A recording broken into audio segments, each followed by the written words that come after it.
नमस्कार। मेहता टॉक्स हजारीबाग में आपका स्वागत है। पिछले एपिसोड में 2 वीडियो में मैं ये बताया था कि विद्युत इलेक्ट्रिसिटी का आपके घर पर कैसे आना होता है।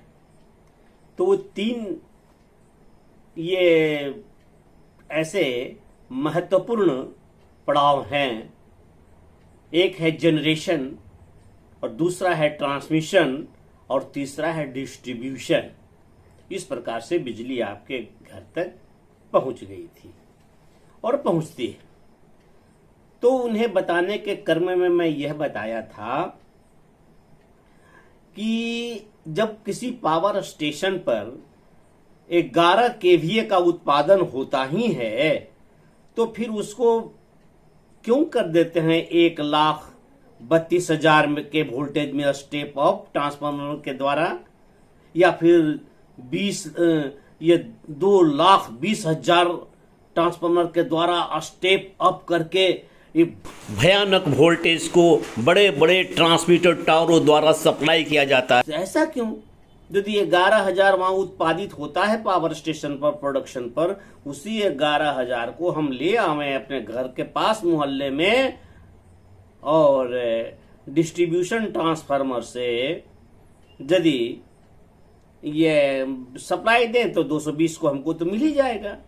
ये बीच में जो व्यर्थ का ग्रिड स्टेशन और सब स्टेशन है, सब स्टेशन में क्या था, 33,000 के वोल्टेज का वो प्राइमरी डिस्ट्रीब्यूशन के लिए सेकेंडरी ट्रांसमिशन खत्म होता था और प्राइमरी डिस्ट्रीब्यूशन के लिए यहां से शुरू होता था। तो क्यों सब स्टेशन रहना? सीधा 11,000 का उत्पादन होता है और 11,000 ले आते। लेकिन ऐसा संभव नहीं है।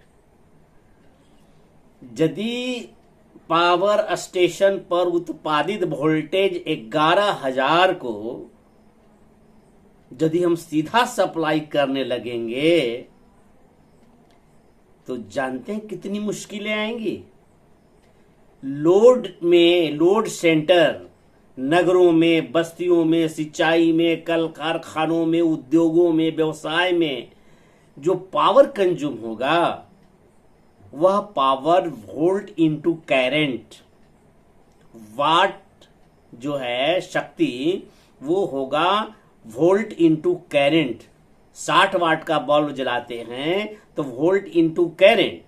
तो 60 वाट का जब वोल्ट ये बल्ब जोड़ते हैं तो वोल्ट घर में है 220 और 220 में करंट कितना रहता होगा कि 60 आ जाए।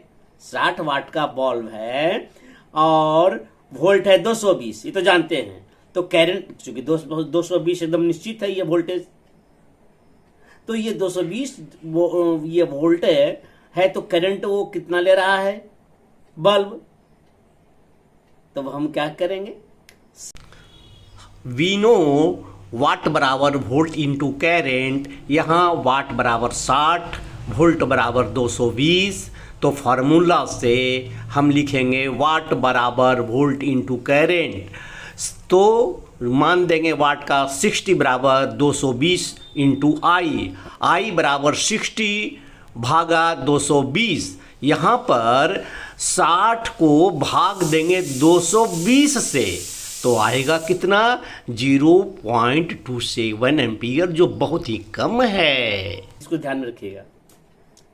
इसी प्रकार से यदि 11,000 वोल्ट को ही सीधा सप्लाई कर दे वहां से और लोड सेंटर में सभी उससे जितना भी लोड जुड़ा हुआ है वह मेगावाट में आएगा, बहुत बड़ा वाट में आएगा, और उसमें सिर्फ 11,000 में भाग देंगे वो सारे वाटेज को, तो करंट का मान कितना आ जाएगा, बहुत भारी करंट का मान आ जाएगा। करंट का मान बहुत भारी आ जाएगा। तब मामूली करंट से जैसे 5 एम्पियर के लिए हम करंट का उपयोग करते हैं या हीटर गीजर लगाने के लिए करते हैं तो उसके सभी कुछ मोटे हो जाते हैं। 5 एम्पियर के लिए ही जब हम प्रयोग करते हैं घर में घरेलू बिजली, तो सारा कुछ मोटा हो जाता है। मोटा तार देते हैं, मोटा प्लग देते हैं, मोटा सॉकेट देते हैं, मोटा 3 पिन प्लग की सभी मोटी मोटी रहती है, रहते हैं ना। ये सिर्फ 5 एम्पियर में। यदि कहीं 20 एम्पियर की खपत हो, कोई लोड ले रहा हो, तो और बहुत बड़ा रहता है, सब कुछ मोटा मोटा। और यदि 11,000 को हम सेंटर में भेजिए और इतना मेगावाट उनकी ये खपत हो, तो उस करंट का मान कितना होगा? बढ़ा हुआ करंट का मान इतना अत्यधिक होगा कि उस करंट को ढोने के लिए जिन तारों को हम देखते हैं ट्रांसमिशन वायर को टावर पर, वो उतने झूलते हुए लचीले नहीं होंगे, बल्कि जितना जितना मोटा खंभा होता है बहुत बड़ा बड़ा, उतना उतना बड़ा तार होगा। और फिर उन तारों को ढोने के लिए बड़े बड़े खंभे लगेंगे। ये टावर बेकार हो जाएगा उसमें, उससे भी बड़े बड़े, जो असंभव है, मुश्किल है ऐसा कर पाना। इसलिए उस करंट को कम करने के लिए proper wattage, proper power load centre को मिले, उपभोक्ताओं को बस्तियों में, ग्रामों में, नगरों में, मेट्रोपॉलिटन शहरों में, उस सब को मिले। इसके लिए करंट कम करके वहां सप्लाई किया जाता है ट्रांसमिशन में। तो करंट कम करने के लिए क्या करना पड़ेगा? वाट बराबर वोल्ट इनटू करंट होता है। तो करंट के मान को कम करने के लिए क्या करना पड़ेगा? वोल्टेज को बढ़ाना पड़ेगा, वोल्टेज को हाई करना पड़ेगा। तो वाट बराबर आएगा, वाट बराबर वोल्ट इनटू करंट आई। तो हम वोल्टेज को खूब बढ़ा दिया, तो आई अपने आप कम हो जाएगा रिक्वायर्ड वाटेज के हिसाब से।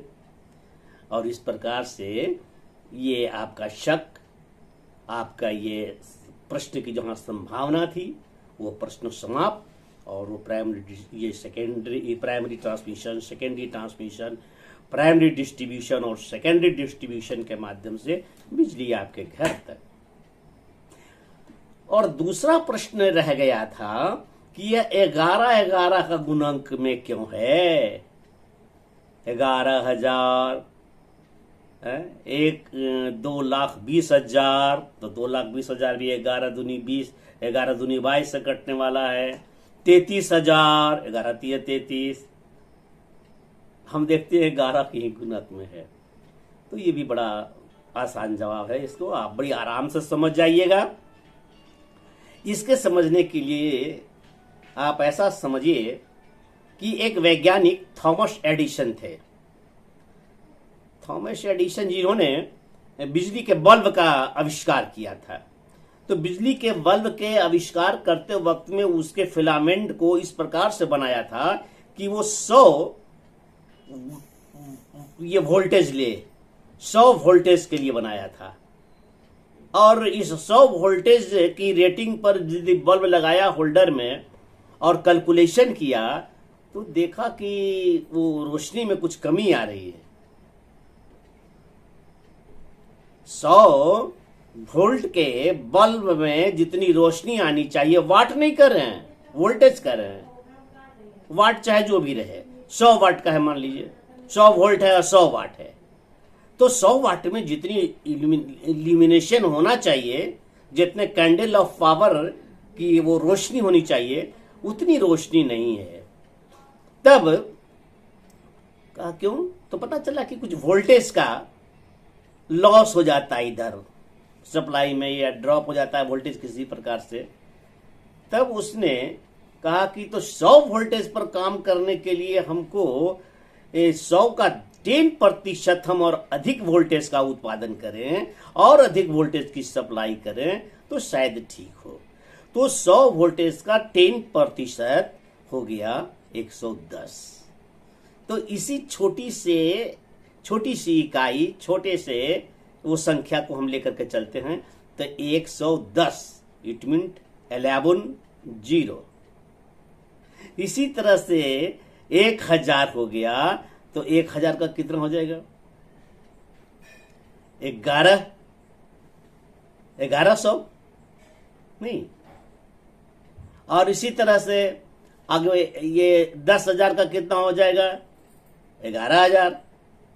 और इसीलिए ऐसा लगता है 11 के गुणक पर ये होता चला गया।